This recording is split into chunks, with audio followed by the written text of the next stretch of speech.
Okay, welcome to today's Finance Committee meeting for June the 2nd, 2015. As we get started, we have a special recognition by Mayor Coburn. If you all would join me down front. Is Sonny Brown here? There he is. Oh!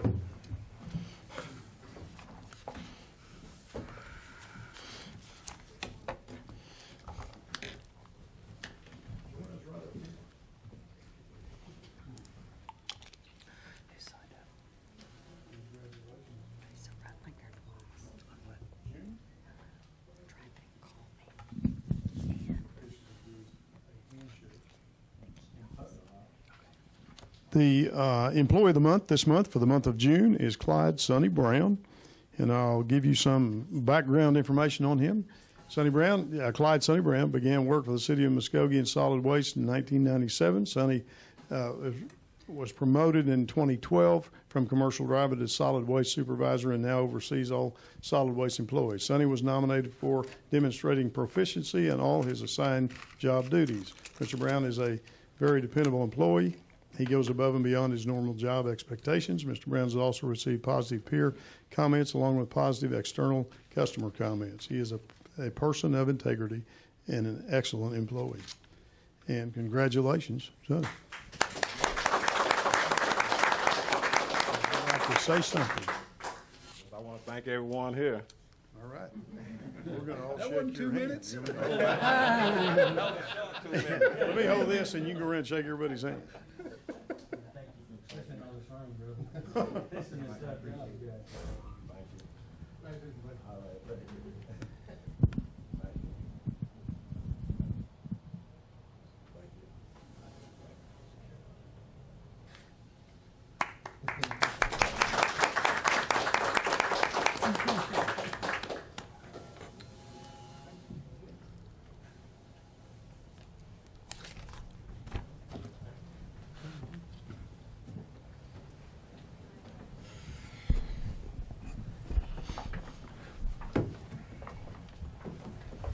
All right, item number 1, please. Consider approval of the Finance Committee minutes of May 19, 2015.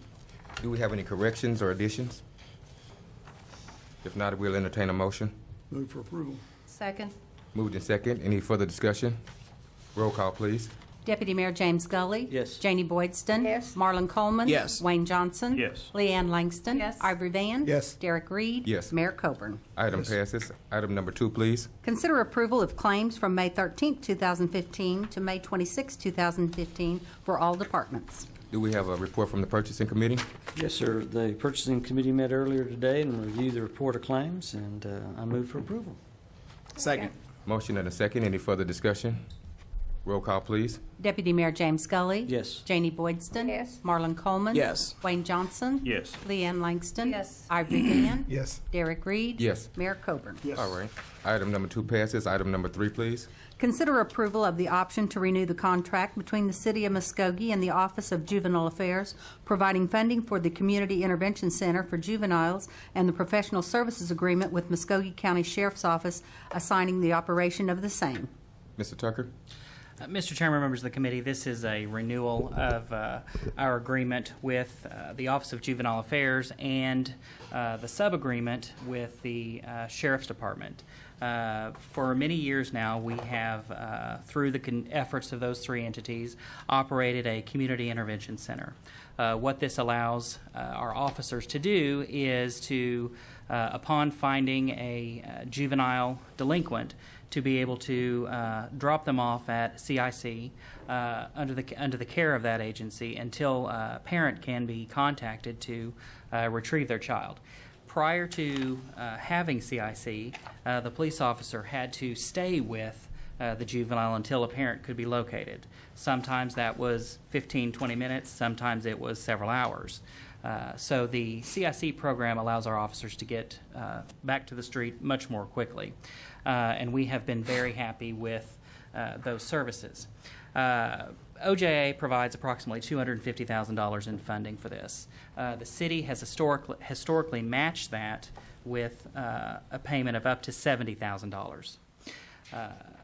Through the past 7 or 8 years, OJA has consistently been reducing the amount that they are funding, as we're all aware of statewide funding cuts, the amount of funding that they are providing for CICs across the state. So the Sheriff's Office has been providing the difference to make up the cost of having those juveniles.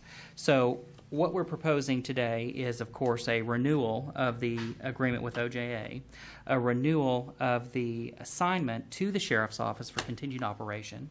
The difference being is that we're proposing to increase the amount of the city contribution from $70,000 to $150,000.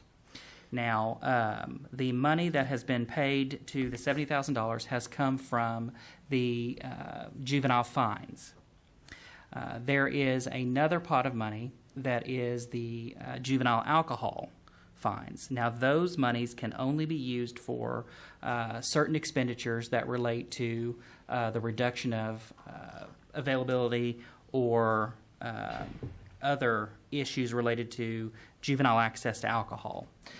So in conjunction with conversations with the sheriff, he is now going to institute a program where every juvenile that is brought into CIC is reviewed for alcohol dependency issues to make a determination if treatment is necessary for those juveniles. Because as we all know, underage drinking can be a problem, and in fact is in a lot of communities and households and such things like that. So if that change is made, then that frees up some of the monies from the other account. So what we're proposing is $120,000 that will come from the juvenile alcohol fines and $30,000 from the standard juvenile fines account. And that would be for a total of $150,000. Happy to answer any questions, but I recommend approval. What have those, the fines that have come out from the juvenile alcohol portion, what have those gone to traditionally? Traditionally, they have gone to pay for overtime for DUI checks, going to determine underage buys, things like that. Okay. And that's why we're proposing to, of the $150,000 that is in that account, only taking $120,000 of it. Mm-hmm. That would leave $30,000 in that account for continued operation of those expenditures for police overtime and things like that. So we'll actually be taking less from the plain juvenile fines. Actually, we'll be taking the $30,000 from the juvenile fine because that is all the amount that was in that account for this year. Typically, we do pay from that account, but in some years, the general fund has to front that money because there's not enough in that account to pay for it. Gotcha. Okay. Move to approve. Second. Motion and a second. Any other questions? Roll call, please. Deputy Mayor James Scully. Yes. Janie Boydston. Yes. Marlon Coleman. Yes. Wayne Johnson. Yes. Leanne Langston. Yes. Ivory Van. Yes. Derek Reed. Yes. Mayor Coburn. Yes. Item number 3 passes. Item number 4, please. Consider approval of a resolution declaring the parcel of property located on the corner of Robinson Avenue and Washington Street as surplus property and authorize the sale of the property to Stephen Ellis in the amount of $363 or take other necessary action. Mr. Tucker? Mr. Chairman, members of the committee, we received an application from Stephen Ellis for the purchase of a parcel of property that is located on the corner of Washington and Robinson. This parcel is zoned single-family residential. The lot size is 5,850 square feet. Mr. Ellis is an adjoining property owner, and since this lot is not of buildable size, he qualified for a direct sale. Rather than our typical method of posting for those lots that are of buildable size. We have received a deposit of the required $363, so I recommend approval. I'm happy to answer any questions. Any questions? We have a motion. Approval. Second. Motion and second. Any further discussion? Roll call, please. Deputy Mayor James Scully. Yes. Janie Boydston. Yes. Marlon Coleman. Yes. Wayne Johnson. Yes. Leanne Langston. Yes. Ivory Van. Yes. Derek Reed. Yes. Mayor Coburn. Yes. Item 4 passes. Item number 5, please. Receive report from the Retail Business Enterprise Department on recent activities and, if necessary, take action on economic development plans. for 2015-2016. Mr. Root? Good to be here.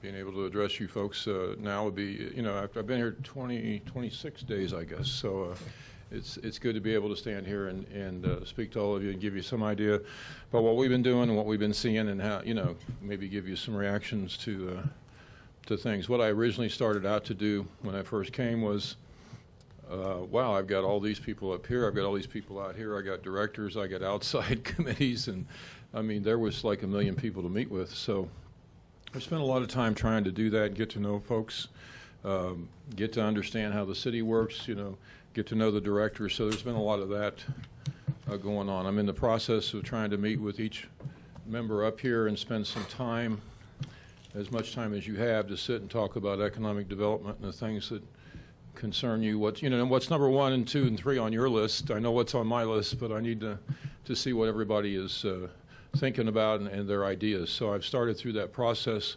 I'm about 1/3 of the way through it. So you'll be getting a call from me shortly, wanting to sit down and just have a chat. So that's kind of what I've been doing in that vein. Let me talk about the airport. The airport, we've done a few things at the airport since I've been here, and you've been involved with that in the sale of the land that we proposed to the port. We got acceptance to the airport board. We brought it to the council. They approved it. We are now working on how to make that happen. That's not a simple, easy process with the FAA. Think of it as a federally owned piece of property, and that there are rules and regulations and hoops that we got to jump through to make that happen. So I've been working with Gary Lynn at the airport to decide how we do that. I've contacted some old friends of mine who have been through this process, and they've sent me some examples of what you have to do, what you have to be careful of. So we're getting a little free outside advice as to don't stumble over this or that. So we're putting that all together. That will start as a letter from us to the FAA. I first assumed it was some big package I was going to put together and submit. Well, that's not the way it works. We do it via letter, and we cover a lot of issues, and we're working with our FAA rep on how to do that. This will be a lengthy back and forth process. It always is. We can't change that. We'll do our best to get everything in front of the FAA. We're going to need some help on the backside, though, getting a decision made in a timely fashion. So we've had some discussions about how do we push the FAA to, let's quit going back and forth. Let's finish this and get a decision. So we're working on that process to kind of button that up. We're working with the port clearly on everything that has to go out there. I'm going to give to the city attorney an outline of what the contract needs to look like. We're looking for, let me give you for instance, if we want to go get an appraisal of the property, but I've got to have somebody, an appraiser with the right resume who's done federal lands somewhere that says he's done that, so he or she understands how that's done. That's one of those little things that you've got to do. So I'm working with the city attorney to find someone like that. There's a lot of things that are peculiar about this process, and I'm trying to get some outside advice to make that work. So that's proceeding. So that's the port property. One of the other things that's going on, and we've had some visits for flight training schools. We've had the CEO of one of the companies come see us. So I think that process is getting escalated. We've been to visit a number of schools up in Tulsa. We understand a little bit more about what their triggers are for doing something. It's one thing for me to want them to come here, but I got to understand what they have to accomplish before they can approach us with a proposal. So we're making progress in that area. We're moving farther up the line in who comes to visit, so progress is being made. We're not there yet. The other thing that came up yesterday, I was out at the airport. The Air Force Operations Battalion, Army Reserves were there. They had a portable tower there. We had all kinds of really cool-looking helicopters flying everywhere, military everywhere around us, and we've talked with them about how we could increase their presence, and the things that they do at our airport. We understand that there's kind of a proposal in the works. I haven't seen it, and I don't know exactly what it says, but we're going to do everything we can to increase the amount of training that goes on for the military at the airport. So we'll have something for you in the future on that, I hope. There's going to be a briefing coming up later in June that they do, and we're going to be there and let them know that we are anxious for them to consider us, and whatever they can bring us, we would appreciate. And, you know, I'm telling people we're going to participate. We've got to instigate these sorts of things, and they want a partner, and I'm telling them we're going to be their partner. So let's see what we need to do to get this to happen. So whatever goes on there has to go back through the airport board. It'll come back here, but we're moving forward with those processes. So you look like you had a question. No. You're on the airport board, so you may have heard this already. But those are the good things that are going on, and plus the shooting range out there is being upgraded for the police. That's out at the airport as well. That's going on. In fact, the military may want to use that shooting range a bit as well. We don't know. That may come up in the future as well. So there's a lot of, what I'm saying to you, there's a lot of processes that are working together here. And if we can get the property transferred, get a nice prospect out there, and get some of the activity level up at the airport, then we'll qualify for FAA partnership. And, you know, they partner at the 90% level, so it's something you want to make happen. But we're not quite there yet, but that's where we're trying to head to. So that's the airport. One of the other things I've been working on, and I got a sense of the need here when I first came. Economic development is a really broad subject, okay? And I'm at the city, I'm just doing a piece of it. The chamber's doing a piece. The port's doing a piece. You know, together we're trying to cover all the bases. We're trying to help each other. If I need a tool that the port has, they're more than happy to help. Let me take advantage of that. If there's something the chamber has that I need, they're going to let me take advantage of that. I'm looking to build some capability within our organization that will help everybody else out. And so having said that, we met, and I said, look, I would like to operate together under a name, okay? And we came up with the Muskogee Area Economic Development Alliance. There's a lot of reasons for all the words in there. Muskogee's obviously. The area is because the county, the port works out in the county, and guess what? If they put something great in the county and great jobs out in the county, those people want to come shop in Muskogee, so that works. And the alliance part of it is, it really signifies that these folks are really, really, really working together. So it's the teamwork that we've all envisioned. Hopefully it's the teamwork that's been happening. I haven't been here long enough to know. But, you know, what I wanted was a name that would say, okay, look, you come to Muskogee or this area, this is where it's all being done, okay? And if you want business and industry, you go to the port. If you're a tourism person, you go to the chamber. If it's downtown development, retail, housing, airport, you come to the city. And so we want to start using that overall name the three organizations do. The port's not going to give up their website or anything, but it's the Muskogee Area Economic Development Alliance underneath Port of Muskogee Business and Industry. Same thing, City of Muskogee, I do this. And when the chamber does tourism, it's that name, Chamber Tourism. And there can be no doubt in anybody's mind that we're working together, and it's very clear who you go see, and there'll be no confusion about any of this with anybody that comes to town. And I think this is really important for economic development. Prospects that come here want to see cohesiveness, and it needs to be clear to them right from the start that we're all totally on the same page. So I wanted to roll that out to you. I'm not asking you to do anything with it. It's something I'd like to do, and I've kind of got it on my email already. But if you start seeing it, I wanted you to know what it was about. It's not a new board. It's not more money. It's just a name that says we're all on the same page. So any questions on that? I didn't see anybody could go against unity, right? But I think it's important, folks. I really do. Anyhow, I'll leave it at that. The other thing that's become real clear to me is that I need to put a great deal of my time on downtown implementation. The retail side is working well. I mean, you guys, you drive around, you see the retail that's working out there. We got more projects here, I think, than we've ever had. So that's a great sign. So I really want to put a majority of my time that I have on downtown implementation. There's been a lot of study, a lot of visioning, and people know, I think, know pretty much what they would like to see happen. The question is how to get it to happen. And that's where I'd like to spend my time. Howard and I have talked about that. I think my time could be really well spent just focusing on the downtown. And we've got some ideas. Obviously, there's lots of ideas, but Gary and I have been working together to try to figure out how can we make something happen.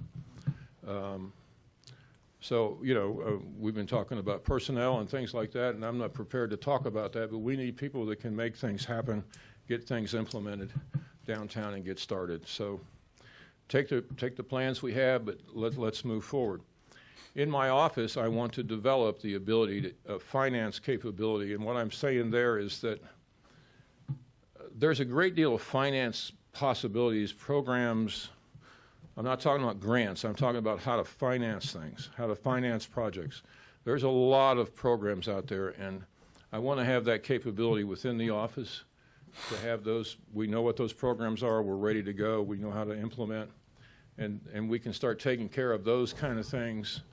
Clearly, we're going to be working with the foundation, but how do we make these things happen? How can I provide tools that the port may want to use or the chamber may want to use? So we want that capability within the office, so we're working towards that as well. This is getting the toolbox that we all need. Between the three organizations, we'll have all the tools we need to implement ideas, move things forward, things that you guys have studied and thought about and worked on for years. Let's go make it happen. So that's what we're focused on. Also, one of the big issues that have confronted me, and you guys already know this, is the downtown mall. What's going to happen? And we've met with Herzog, and what we're going to do is we've got, let me get the name right here, Jason Boast from the Denver office will be here sometime in July. And he's going to stand here and talk to you about the mall. Answer your questions, tell you what's going on, what's not going on, what are the possibilities. You may want to know, are you guys selling the mall? I mean, I don't know. I mean, I don't know that they know. But it'd be a chance for all of you to ask this guy what's going to happen. What are their plans? What are they trying to make happen? They're going to repurpose the mall? Have they got prospects? Can we be involved in deals that they may have that we can help make happen? So he'll be here to make a presentation and answer all your questions. And I think it's a good thing. Because I know you all wonder about the mall. I know I've heard a lot of opinions about it, but let's get the guy here that we need to speak with.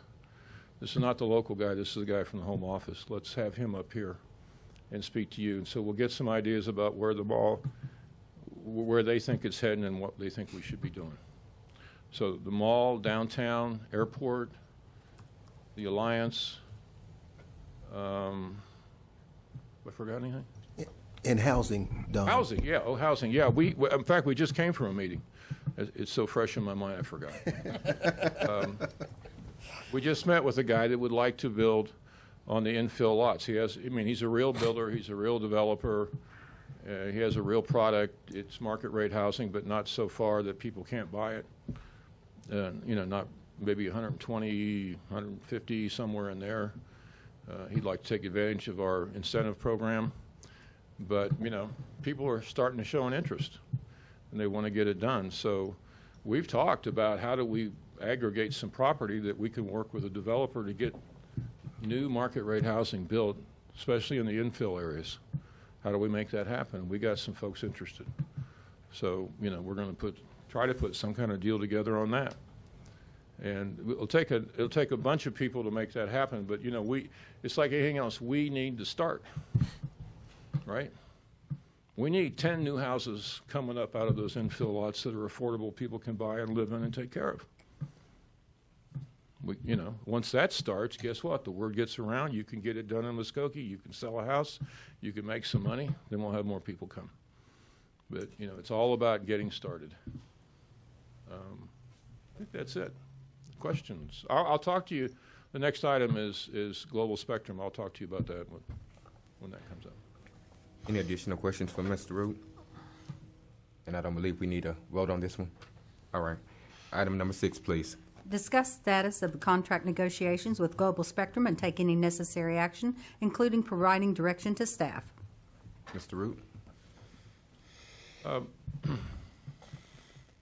wasn't here when the deal was done, but as I understood it, Global was to take the Civic Center, and then Global was supposed to work with Oxford on the Roxy, and that's where that stood. We've been having negotiations with Global on a variety of issues. They've been here. The new general manager for the facility was here just the other day, and I met with him, gave him some idea of our expectations. We've had some conversations with the folks. I'm not sure where they're located. I think they're out in New Mexico or somewhere. But anyhow,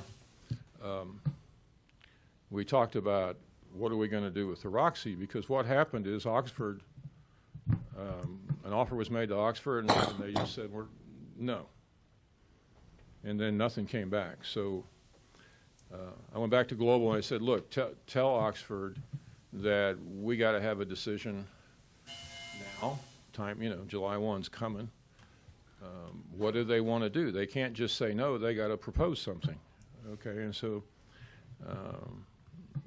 we said a few more things, but anyhow, basically was you've got to respond. You can't play this game of just saying no and thinking everything's going to be fine, because it's not. We got a response, and I talked to Global today, and we're even farther apart than we were before. Essentially, Oxford, this is what I was told, Oxford doesn't want any management responsibility. They would like $1,000 a month, and they'd like to use that to write grants. And they want exclusives on sound, and there was one other thing they wanted an exclusive on. The guys from Global said, look, this is getting worse, not better. We don't think we're going to be able to make a deal. And they said, it's okay. We'll be happy with the Civic Center. We're done, kind of a deal.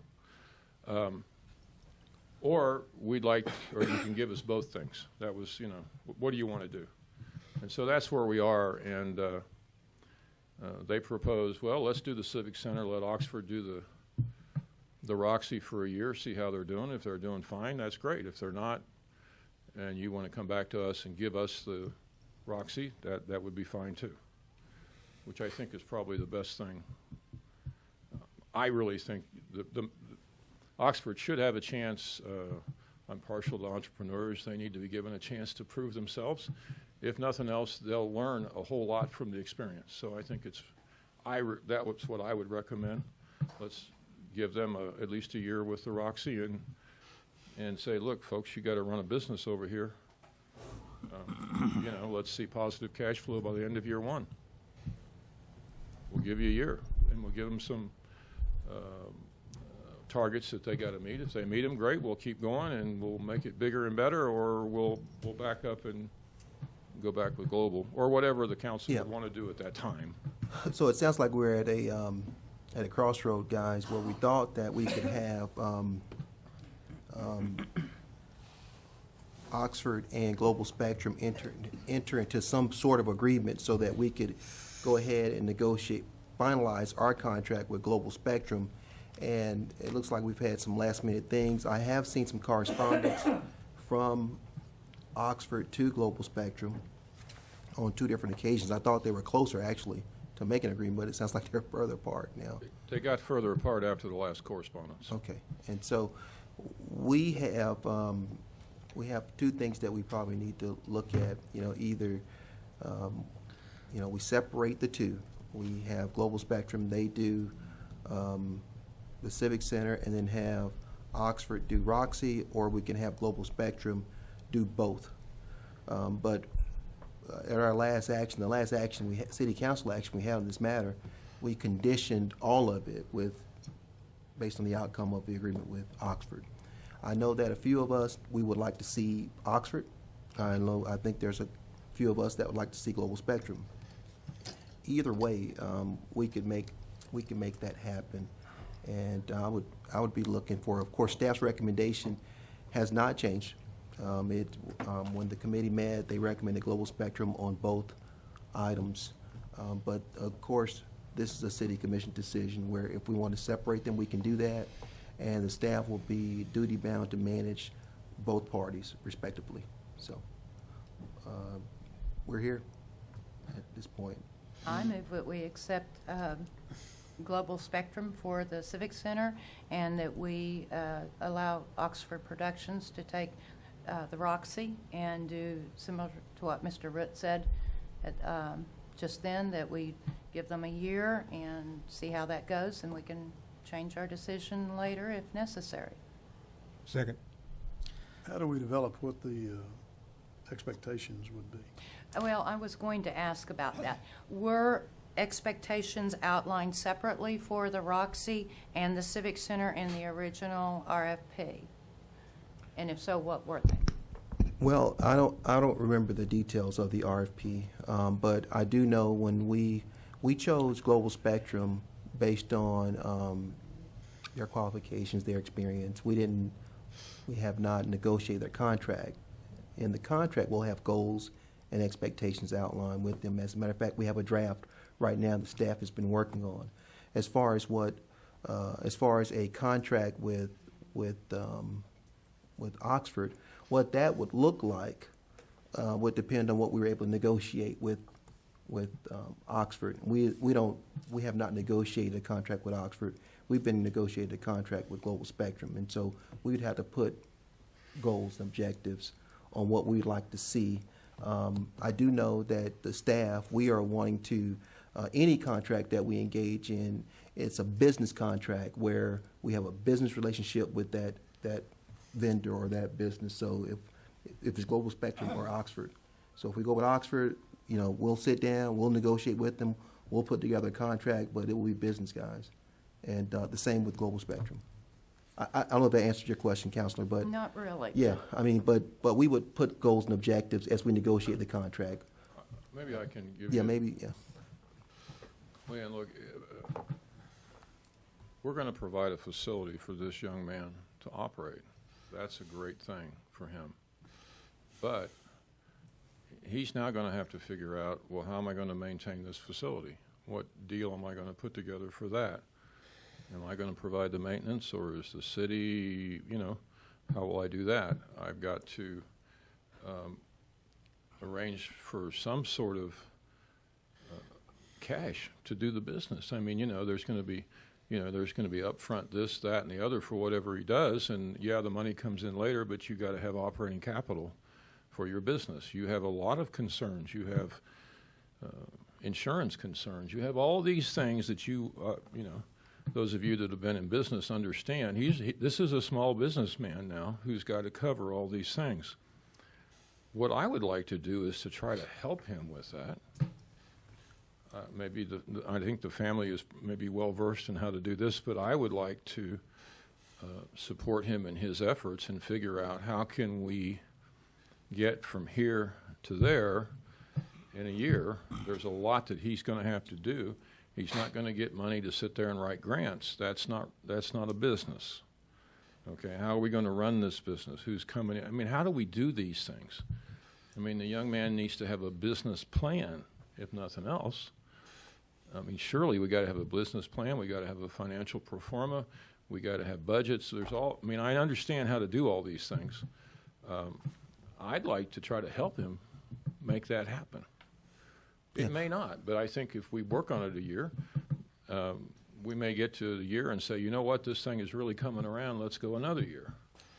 So, I can tell him, and I can outline exactly what's required, what kind of reporting I want to see, so I can find out I can do all that. I've written many a business plan, and it's basically that, the essence of a plan and what's expected and how he should report and what are the things he has to do and what should the outcomes be. Yeah. So I can do that. Yeah. So if the council wants to enter into an agreement with Oxford, the staff is ready to negotiate a contract with Oxford, okay? Period. And we know how to do that. And we would set goals and objectives, period. Well, and Howard, I would come back and say to the council, in order to make this work, we're going to provide, let's say we're going to provide maintenance for X number of months or whatever, at a cost to us, okay? So there'll be some areas where we're going to provide some monetary support in the form of services, okay, to get this thing, because we want him to be successful, right? So there may be some of that, and so I'd come back to you and say, here's what we're doing to help. Here's his responsibilities. Here's what we're providing. How long are we providing it for? What's it going to cost us? I can bring all that back to you and lay it out, Yeah. and you can say yay or no. Yeah, that's thanks, Don. Appreciate it. So what do y'all want to do? Well, what was important for me of why we look at Oxford is because the relationship that they have with our local right now. That's what was important. I think one of the reasons why negotiations is broken down is we've been passing letters back and forth because there is no relationship between Global Spectrum and Oxford. And that's exactly what I was afraid of with Global Spectrum and Three Rivers and all the others that are currently using the Roxy. So I think it's ideal that we look at trying to form a business partnership with right now and try to look at bridging that relationship where the Roxy can be used on a local format. And I would hope that we could still utilize the facility with Global Spectrum also, because that relationship does need to be bridged, because when there is concerts, that is the ideal format to have a pre-concert venue. I was hoping that could, and I think when they get a manager in place, that can take place. But right now, they're just passing paperwork, and that doesn't form a relationship. That usually breaks it because it's interpreted different ways. So I think there's been a motion and a second. So I would just, I'd like to see it move forward. Restate the motion. You want me to do that? We push rewind? I should have. If I can just Yes, step thank in here. I think the motion would be to accept the proposal for Oxford to manage the Roxy and to accept the proposal for Global Spectrum to operate and manage the Civic Center, as well as authorize the city manager to negotiate the contracts for both. Yes, I think that's exactly what I said. I would like to... Verbatim. Verbatim, thank you. Roy's good with that. I would like to add that I think if we go that direction, that I would encourage our city to work with both entities to create a kind of a working relationship, because I do think that those are entities that need to work together, and that would work out a lot better. And maybe at the end of this year, then there could be an agreement that both companies put together, and we'll get the best of both worlds. And that can be direction to staff.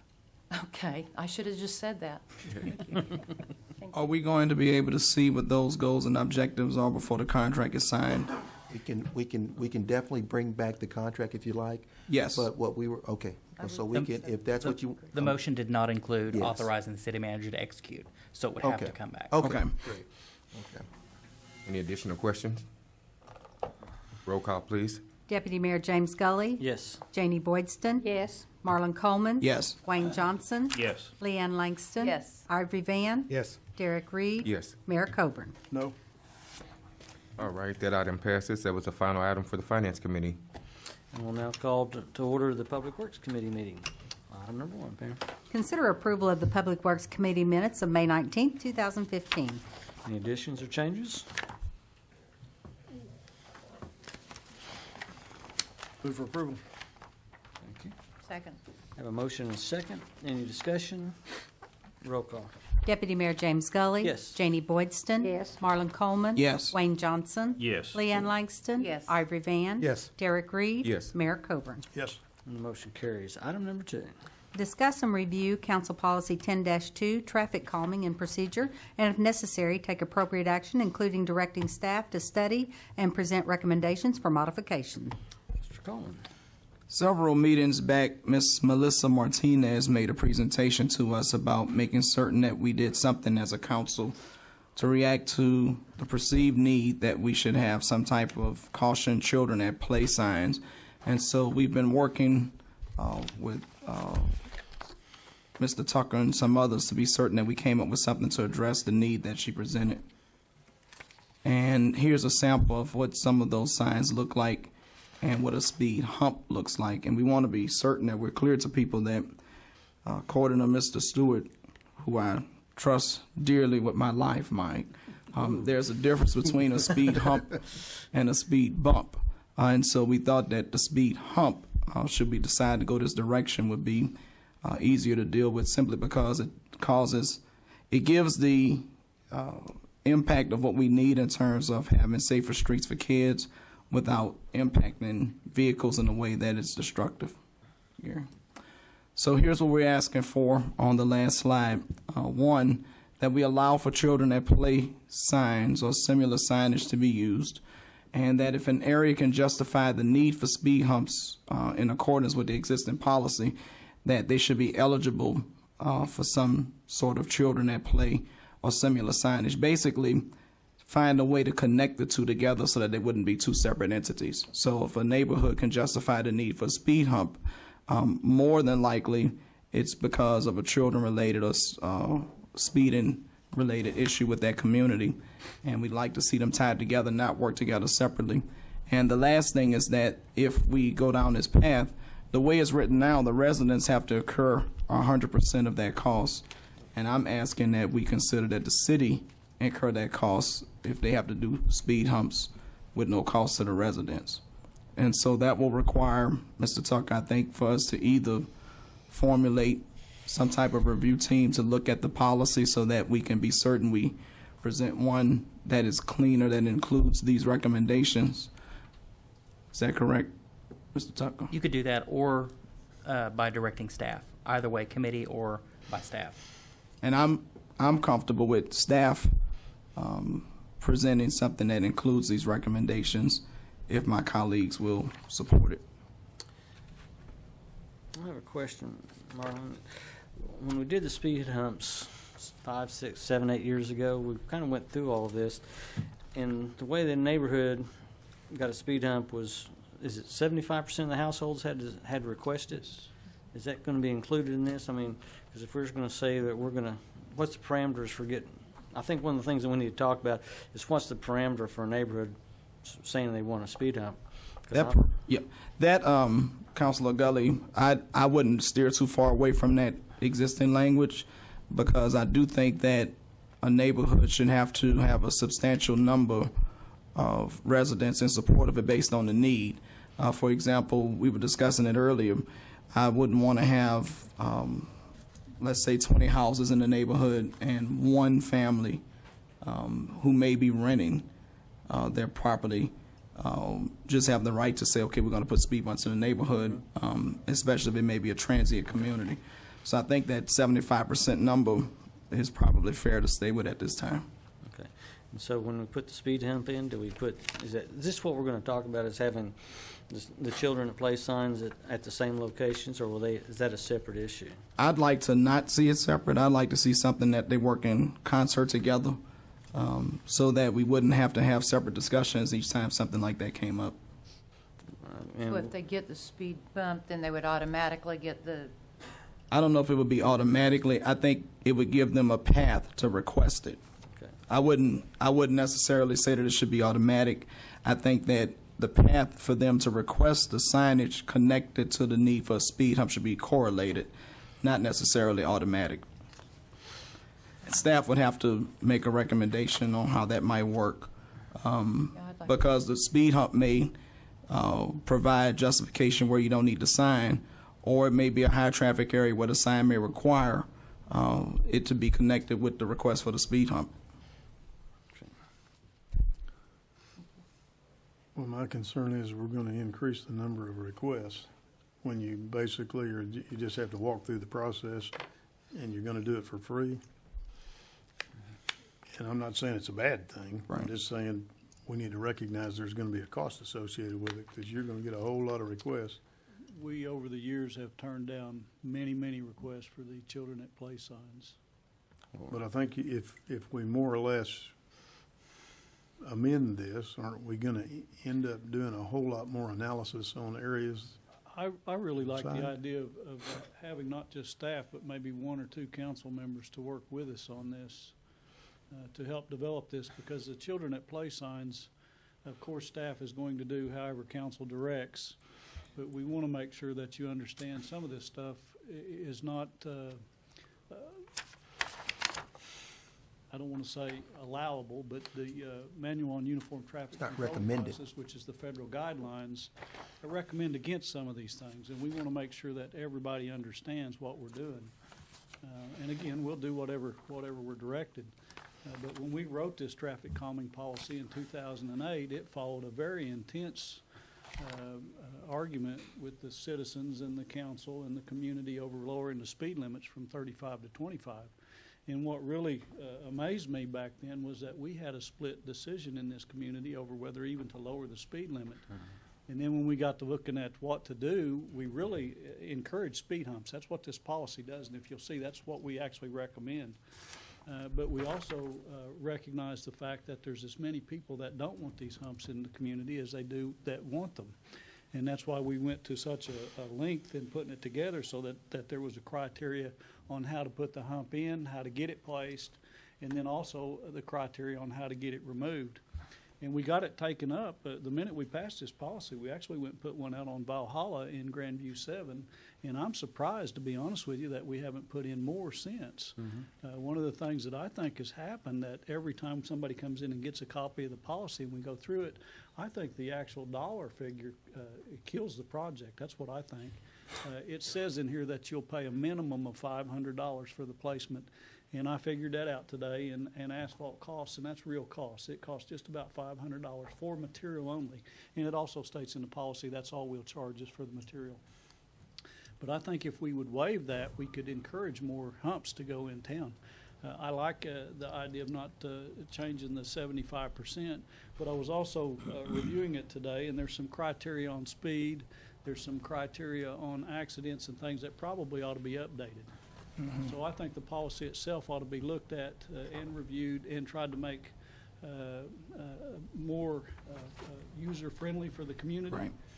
So that they will put them in. I also think that there ought to be one of the things that I have always thought since I wrote this, and Morse Baxter helped me do this, by the way, and we worked diligently on it, but one of the things I think we failed to do was to put in here where the city could actually sponsor the hump. So if we felt like there was a need in a certain place, that the city could we could step do in it and without put having to get 75% participation. I'll make a Right. suggestion. Why don't we do this? Why don't we have, a couple on the city council, because it seems like this is an issue that's central to folks here. Small committee, Public Works. No more than 3 meetings. And Manager, can I I'd like to recommend also that the PD possibly might Yes, have yes, some okay. valuable Yes, insight yes, into some ma'am. areas that Yes, ma'am. we might need to focus on that we hadn't thought about. We and just could need I to make could I sure- recommend somebody off the street committee too? Are they advisory board members, or are they? Okay. But Okay. they get really involved. I've Yes, got a yeah. great committee working with me, and, Yeah. and they do good they do their idea. research. When this come to You the just council, volunteer our committee? That's exactly what I did. when this came to the Spread the word. council, when this came to the council, I looked at it pretty extensively and got a copy of our policy and looked into it. And, at first glance, it really looks like, we need to have children at play signs. But when you really look at it and you look at all the documentation related to children at play signs, it's pretty clear that, they recommend against it for a number of reasons against safety. Now, I do think there's some pretty good strength between putting a children at play and speed humps. But I think you would have to do 2 speed humps to create that children at play. And I don't know that it would be children at play. I still am really concerned about that verbiage, because we're really going against traffic engineer recommendations. So we really need to make sure whoever's on that committee, that they look at all the legal language regarding that and the accidents that's been related to that and the lawsuits that's been related to that language. Yeah, and Councilman, you brought up a good point. The policy currently recommends that they be put in sequence. Yes. That's the way they would be the most effective, the humps. Yeah. So I'm satisfied if we have a committee that sits together and work on that. I would definitely want to include Ms. Martinez because it was her recent effort that got the attention that we needed to have the conversation. Yeah, let's work on a staff working group. Members from the city council. Who are we talking about? I volunteer. You, Myself, definitely. I volunteer because I got an issue in Ward 3 on okay. speed humps. Okay, Irie Van, Marlon Coleman, I will. Wayne Johnson, Council Langston, Mayor. What are you asking for volunteers? I'm just trying to get enough people from the council on the committee. If you're They only interested. asked for 2. If you got 2, don't you have enough? Okay, well, we got 2. We got 2. Can you defer yours for another time? Okay, so we got 3 2. wouldn't hurt, but you don't need any more, I don't think. That's fine. Then we'll get the advisory board member that you're talking about, Mike, and the relevant city staff, and Ms. Martinez. Yeah, as the rest- can I request Councilman Gully to name that person so it doesn't come from me off the street committee? For what If you're now? on the street committee, could you appoint somebody from the street committee, so? it's For not back for on Ms. me? Martinez? Yeah. So we'll need an application from her Okay. to be on the Street Improvement Advisory All right. Committee? No, I No, don't think no, that's that's what not what I'm asking. We were going to put a member of the committee, the street advisory committee, on this subcommittee. Mm-hmm. A separate What I'm asking person. is if you would help me name that person so it doesn't come from me. Okay, yes, we will. Is that what you want to do now or at a different date? So just be a Okay. recommendation from the chair of the street advisory committee, 2 council members. We've already talked about the relevant city staff, PD, Public Works. Just one piece from the department. No more than 3 meetings, guys? That's fine. Okay, and then we'll set the dates so everybody will know when they are, and we'll have them. Okay. Okay. All right. I do have a citizen wishing to speak to this item. Ms. Rutlinger, name and address in 5 minutes. Good evening, Teresa Rutlinger, 2500 Shelby Court. I have a sister-in-law that lives in Norman, Oklahoma. Her neighborhood has the speed humps, and they also have a roundabout. I think the roundabout might be a plus in some respects. I don't know cost-wise how that compares to the humps. It's not, the huge roundabouts you see in England and something like that. It stays within it widens the road just a tad, I think. But I was thinking about that. We've got youth that are running away from the police in vehicles. That might be a plus for the police department if we were to consider doing the roundabouts. That slows them down because no one's going to, very few people are going to go straight through on a roundabout. It might be something that the committee might want to consider, see what the statistics say one way or the other on that. But it seems to work very good in their neighborhood. Thanks, Ms. Rutlinger. May I address that real quick? Sure. The traffic circle, we don't call it a roundabout, is actually one of the measures that we've already adopted. And we look at those in subdivision review. At the time, wasn't cost effective to go back and put them in, but we did decide that we would look at them in the future. But we have a lot of BMPs in there, chicanes and Yeah, there's number quite of a few things there. different Okay. methods. It was just that the speed hump was the preferred method that we liked. It was the recommendation. All right. So, no action is necessary? Is that correct? Well, we can do. Yeah, I was going to say, Roy, can we get something? Yeah, we can do a going? motion. A proposed motion would be move to direct staff to create a task force populated as discussed to study and recommend modifications to Council Policy 10-2, which provide for reallocation of the cost element for speed humps to the city and the allowance of children at play like signage in qualifying areas. Move for approval. Second. Motion second. I want to make one more comment. Every school zone has signage that says school, and we all make that transition that there's children at play. So I'm not really sure what the disconnect is between children at play versus school zones. So I'm asking the committee to kind of look into that and see what the differential is, because when I see a school zone, You know, it's goes even on a Saturday, I think if children been in the neighborhood. So if you'd look at that. Any other comments or discussion?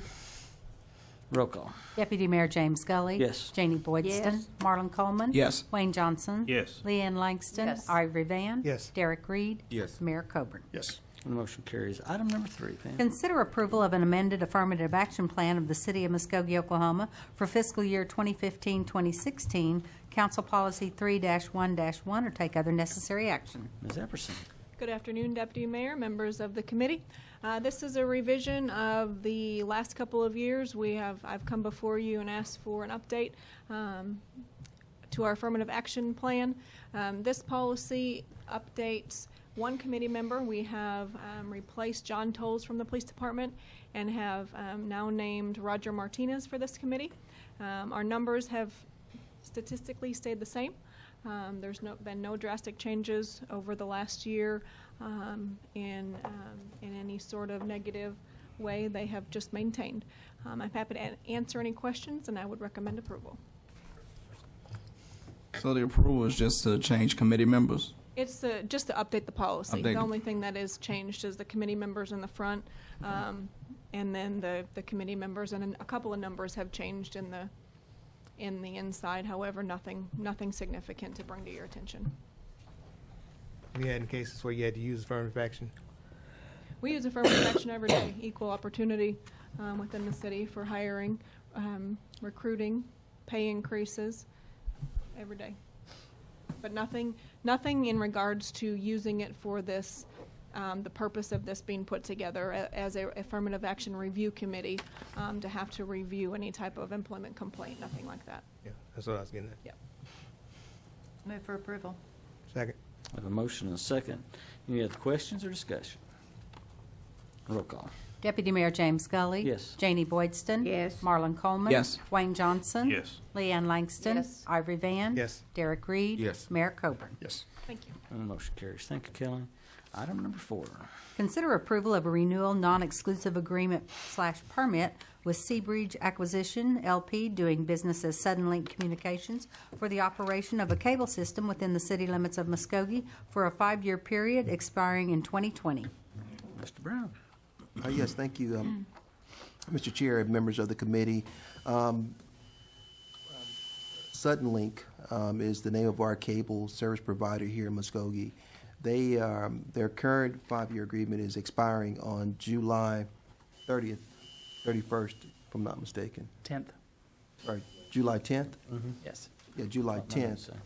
And so we are, we've looked at, the possibility of, are there any other cable providers in the region or state or area? And we did reach out to Cox Cable, who are not interested in providing service here. This contract is a non-exclusive permit that's been issued to Suddenlink. So in the event that another cable service provider has interest or would like to come on board with the city, you could enter into an additional or another permit to offer cable services. Josh Nelson, our local rep, is here from Suddenlink. He's here to give you a presentation update on and why they think they should have their contract renewed. Go Definitely ahead, Josh. appreciate the time today. As many of you know, I've kind of reached out to all of you over the past several weeks. Just kind of want to Josh. come in. Can you hear me now? Yep. Sorry about that. Just wanted to come in today and kind of talk about Suddenlink, what we've done, where we are, where we're going, and kind of answer any questions that you may have or may not have. Just kind of shed some light on what we've done here in the community of Muskogee and what we want to continue to do. So just a brief overview of who Suddenlink is and kind of where we kind of stand. Basically, a franchise came in here to the city of Muskogee in 1977, and there's been a cable company here ever since, so it's about 38 years now. Suddenlink acquired this property from Cox Communications in 2006, and we've been the cable operator ever since. In the past several years, we've invested quite a bit of money here in the Muskogee area. Suddenlink is actually basically going forward with what we call Operation Gigaspeed, which is 350 billion, basically capital investment into our systems nationwide. We operate in 5 regions across the U.S., from North Carolina to California. What the Operation Gigaspeed basically does is it basically is taking our flagship internet speeds and basically increasing them, doubling those speeds. We recently did that here in Muskogee in December 2014. All our customer base that was on the standard internet speed, they actually were bumped to from their current speed, which was 15 meg, to 50 meg. So we now offer 50, 75, 100, and 150 meg here in Muskogee. And that's actually, basically, that's just the first phase. The second phase of Operation Gigaspeed is going to get us to 100 meg, 200 meg, and 300 meg in customers' homes. Eventually, we will be offering a gig. So we continue to try to make the best decisions at Suddenlink for our customer base. We currently have right around 14,000 subscribers here in Muskogee. That number has dropped significantly over the past 12 months, but we're starting to see it rebound. One of the reasons for the drop is a decision that we made to renegotiate contract in good faith with cable content provider Viacom. You guys may be all familiar with Viacom, their content, MTV, Spike TV, Nickelodeon, things of that nature.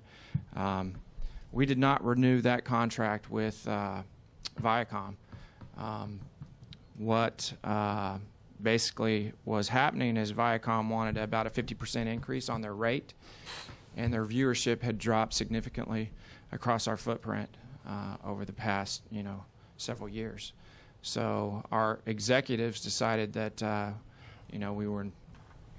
we negotiated in good faith, and at the end of the day, our executives decided that, it was not in our customer base best interest to renew that contract.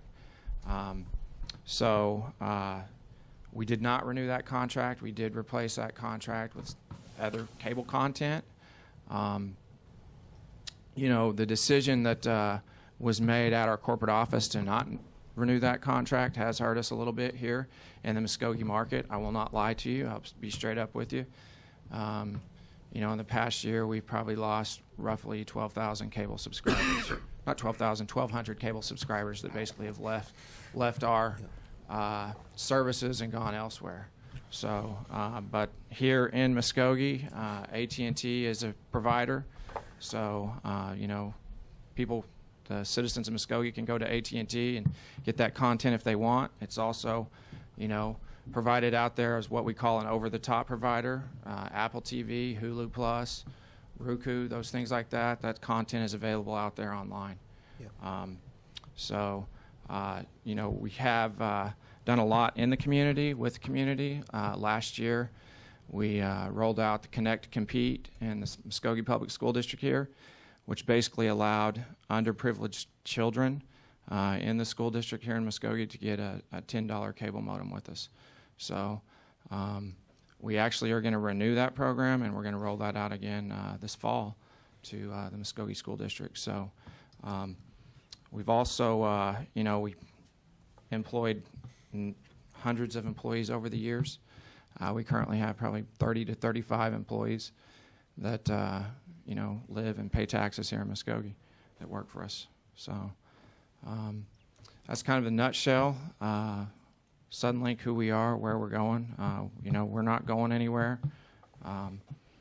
We have paid franchise fees to the city of Muskogee, significant amount of money over the last 5 years.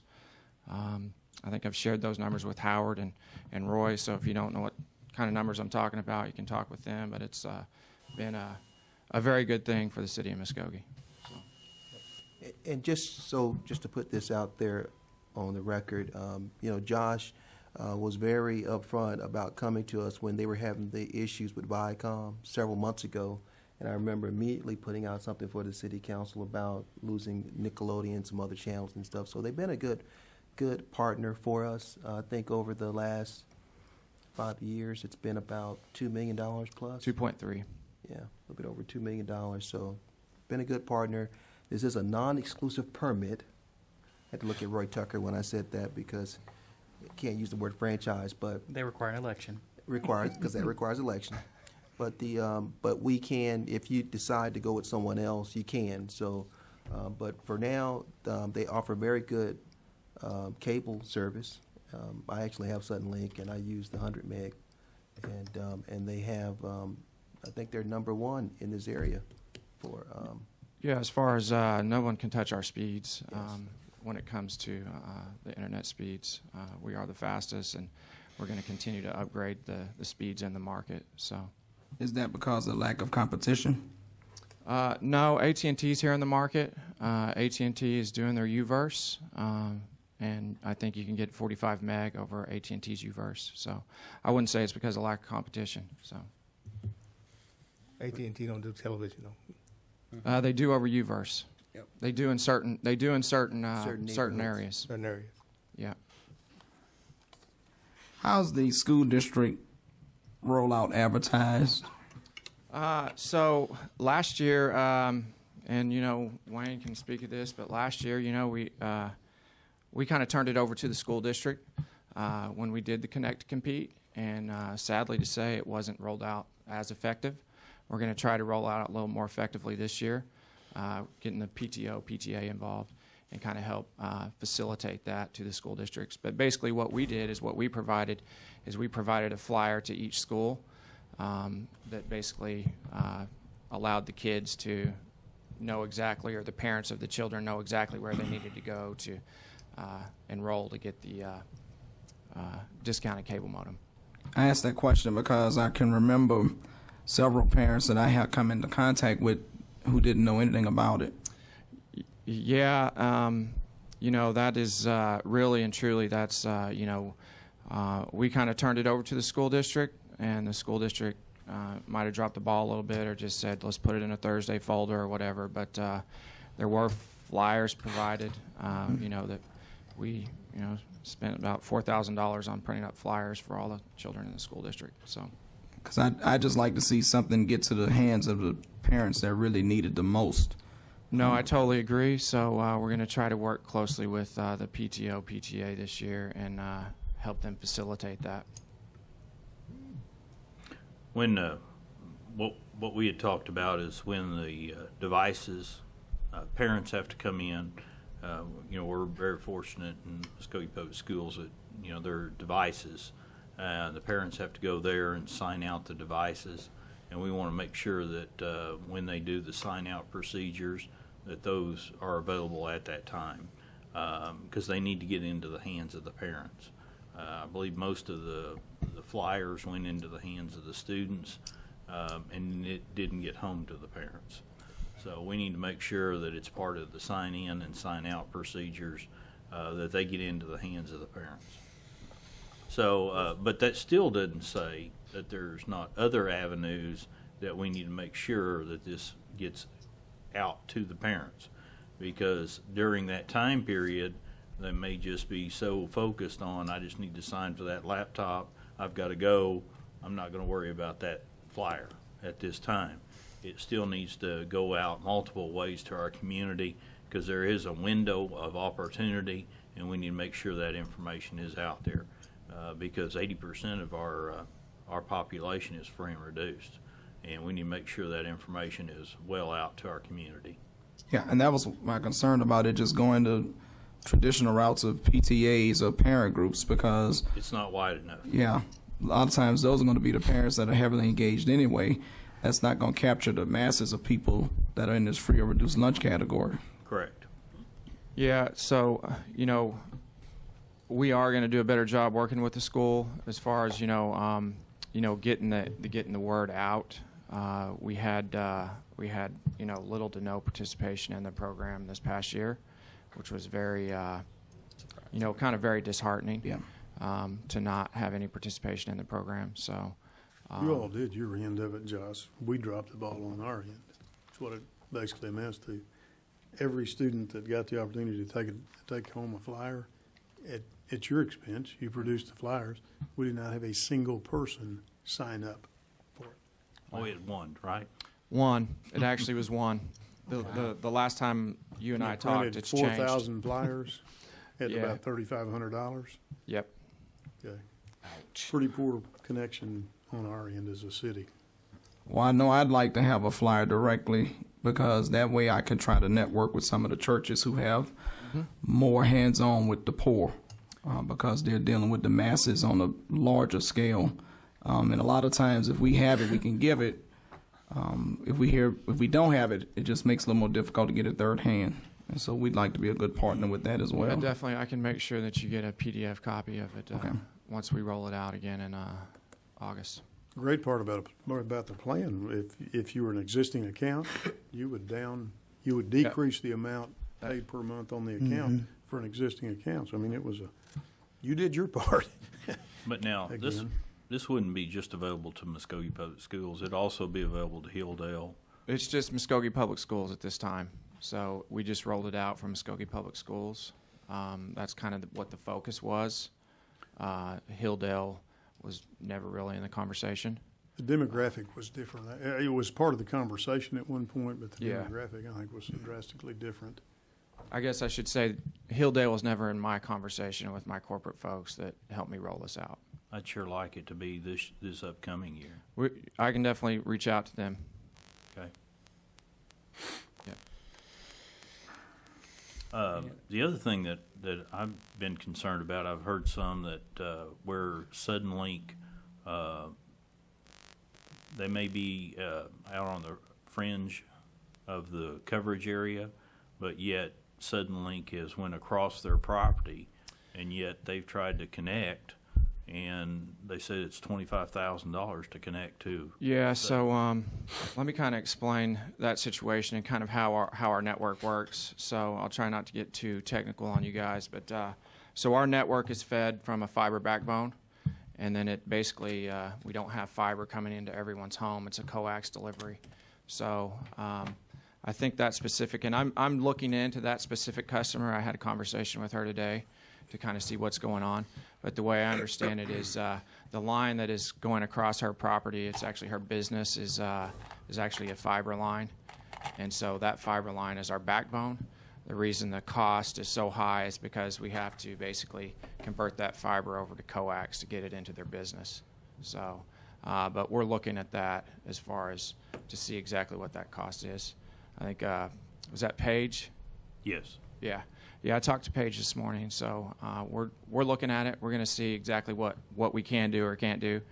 You know, I did work with Roy in the past year at basically getting service over to a community that didn't have service. I think it's the farm.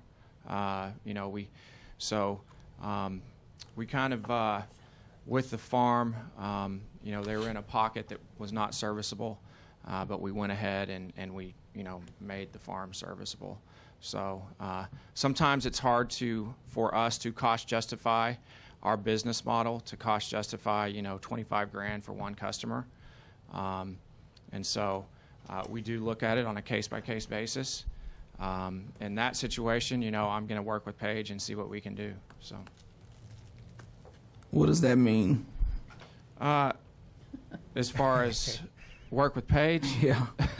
Well, I'm basically checking with my construction department to make sure that that's an accurate estimate, that I know kind of what's going on. I'm just hearing this, over the last 24, 48 hours, that, hey, we got this business customer that's saying they want service and our line runs through their property and we can't give them service. Well, so. they say their neighbor has it. So again, in that situation, her neighbor is associated with the metal company here north of town on 69, and that company actually paid $20,000 to have us run cable to their house, and they're a business customer. So okay. That one's quite a bit different. So a business customer, it goes through our business division. we work with our business division. We kind of oversee everything with the business division, but business division, they kind of can make different decisions. And when a business pays 20 grand, you know, we're going to take the money. So I thought my cable bill was high. I'm just curious, you charge $25,000 to connect. What is the fee to pay y'all every month? So that 25 grand's not really a fee to connect. That's what we call a construction cost. You know, typically our fees to connect, you know, I don't know them right off the top of my head. Typically it's around $100 to connect, give or take. It may not be $100. It may be a free install. So, but that $25,000 is just a straight up construction cost. Is that, I'm sorry, Josh, is that just a flat fee that you charge every customer, or No, is that no. your actual cost? No. So what we have to look at is we have to look at the actual cost that it costs our company to basically bring the line to a said location. We do not have any contracts. None of our services are on contracts on the residential side. And so basically what we have to look at is a payback model, and which is a return on investment. We're investing X amount. Does this meet payback?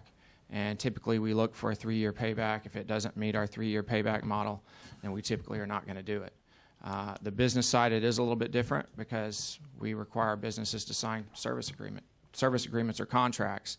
And if they do anywhere from a 3 to a 5-year agreement, we put that into our model. And if it works out, then they don't pay the 25 grand. So. Can't do that with her? Can't do that with her? What's that? I said you can't do that with her, with Paige? Can you work out a payment plan with her? I'm looking into Paige's situation and kind of see what we can do. So. Y'all need to do something. $25,000, man. Do you see in the future the lineup changing in Muskogee?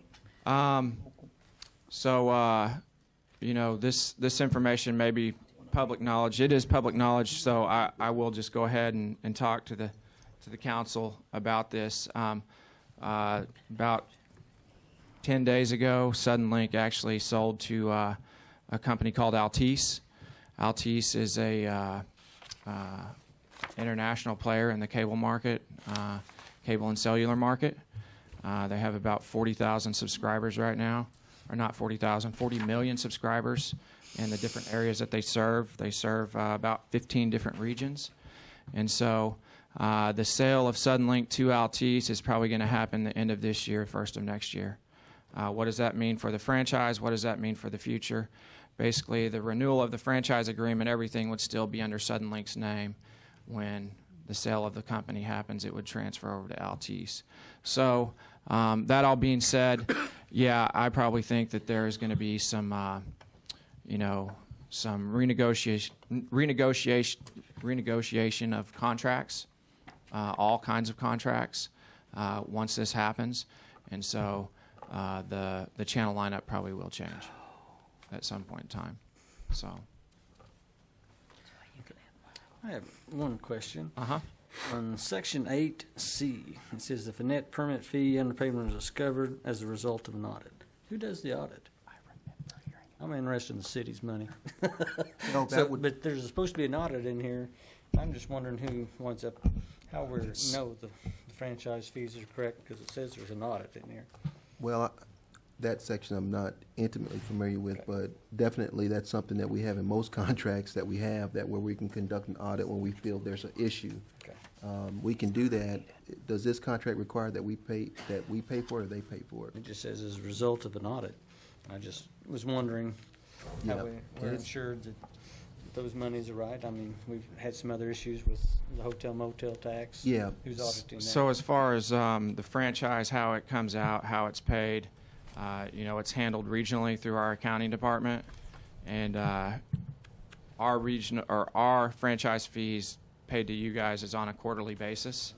And what we do is we give the city a receipt every quarter of exactly our subscriber count or the revenues that we made off of that product line, and then pay out accordingly. So at any time, if you want an audit, I can get with the accounting group and say, hey, we need to look at doing an audit on this. But I will say, I've seen nothing but the franchise fees go up for the city of Muskogee, in the 18 months that I've been in this position. So every quarter they've continually gone up, which is, kind of a good thing. So. Yeah, I think Deputy Mayor is talking about the, in the event that we don't believe you, who at City Hall is going to go and peruse the accounts to conduct an audit. Typically, you'll have that happen from time to time. We'll do it every 5 years, every 10 years, whatever, or we'll audit the telephone poles and those kinds of things. I don't think we have an issue for that, but I'll have to look at the contract to see what it spells out, because we would have to abide by the contract, whatever that is. And so definitely something that we could look into if you want to do that. Well, otherwise, no offense, but we're just accepting somebody's audit from who knows where. Yeah. And we just want to make sure that all the addresses, No, we're getting all the right you're right. addresses. We find discrepancies all the time, Counselor. I don't want to name any utility companies by name, but No. I just was wondering how that process works. Yes, sir. Okay. Any other questions or discussion? So, if we approve this tonight, we're advancing it to Monday's agenda for final approval. I just want to be certain I understand at some point what are all of the nuts and bolts with this 5-year agreement. I understand the non-exclusivity part of it. I'd just like to spend some time with Josh at some point so I could be sure I have a good, firm understanding of everything else without going into detail tonight. All right, sounds good. If you want to send me an email or let's get together, definitely we can do that over lunch or whatever's easiest. Okay. So Josh, If there's anyone else that wants to meet with Josh, I know that he hasn't been able to meet with everybody, but whoever's available, we can make that happen for everybody. Josh, do you office out in Muskogee? Yes. Okay. Any other discussions, comments? I'll entertain a motion. Move for approval, or whatever we need to do. Second. Have a motion and a second. Any other comments, discussion? Roll call.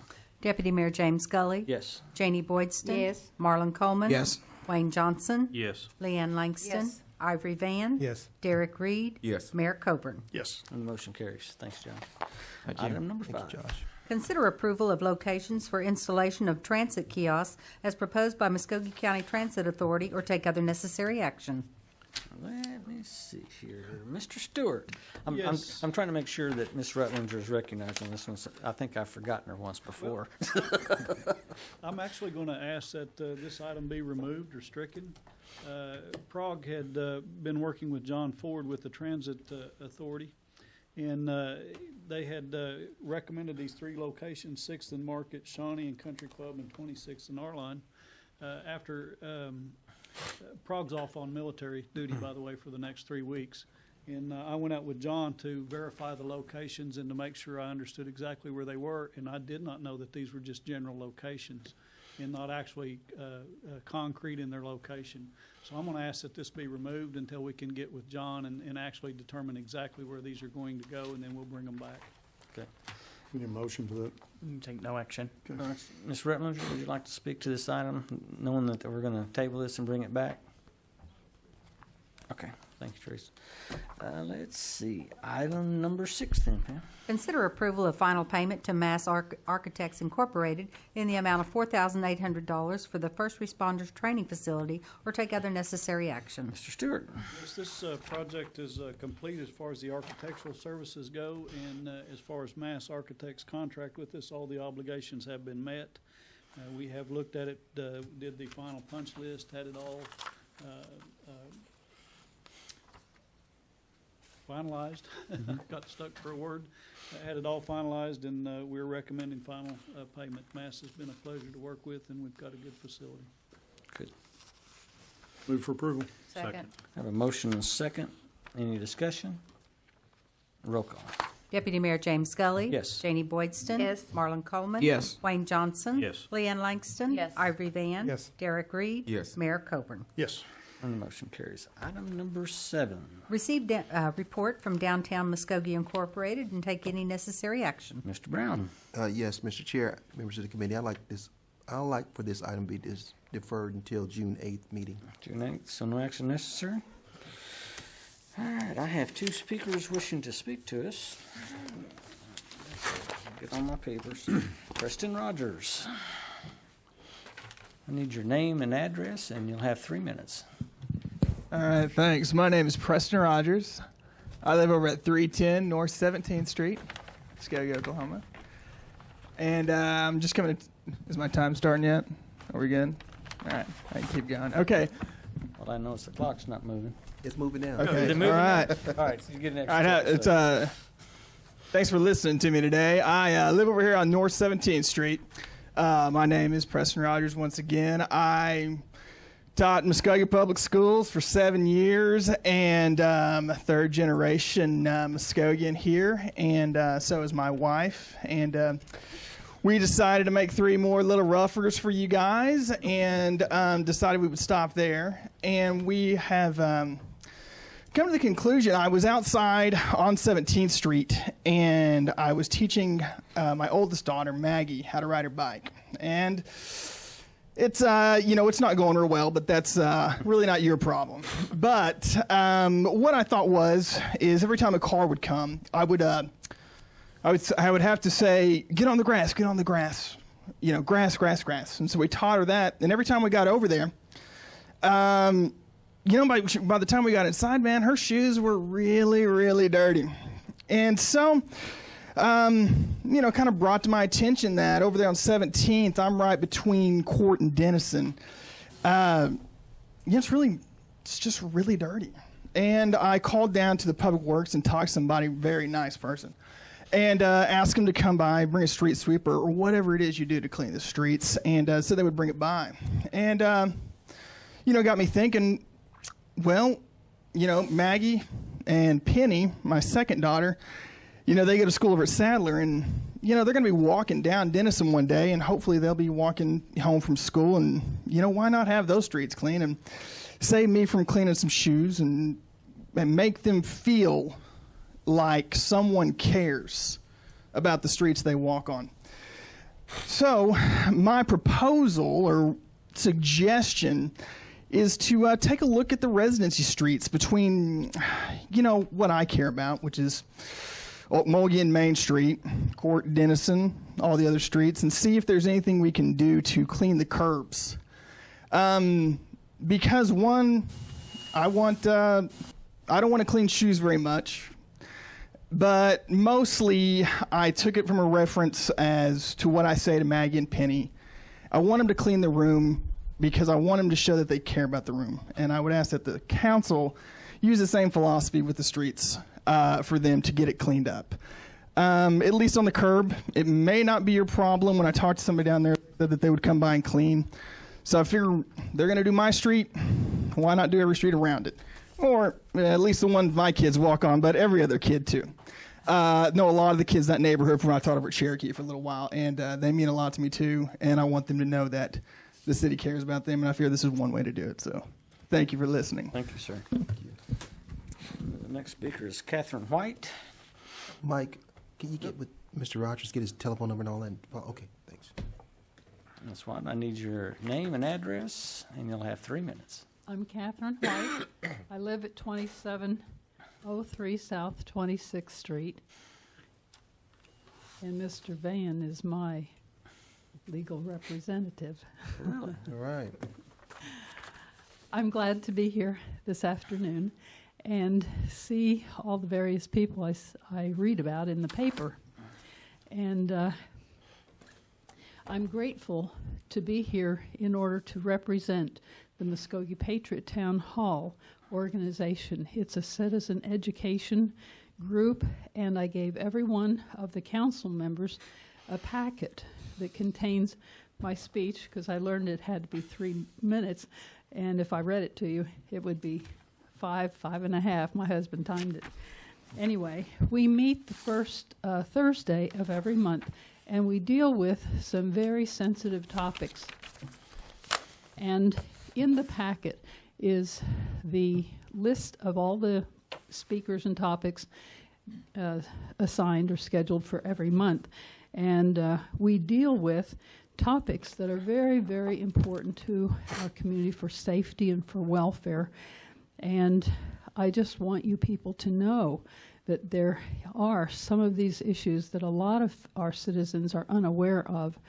And I feel like serving as the coordinator for that organization, I'm sort of serving as a watchman on the wall to sound an alarm, to tell about some of the issues that pass people by. And in the packet, you'll see materials, handouts that are given out at the meetings for review, for recall, and for sharing.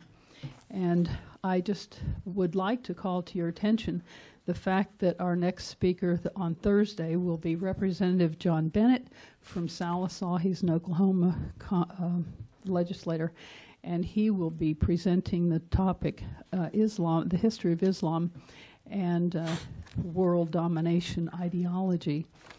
He has a lot to share with us as citizens. Then we're dealing with constitutional eligibility of the President of the United States, and that is not a non-issue. We're coming up to 2016 for selecting a person to replace Mr. Obama, and we need to have some information to help us on that. And I want to commend Mr. Van for his lone, bold, courageous vote when he spoke about serving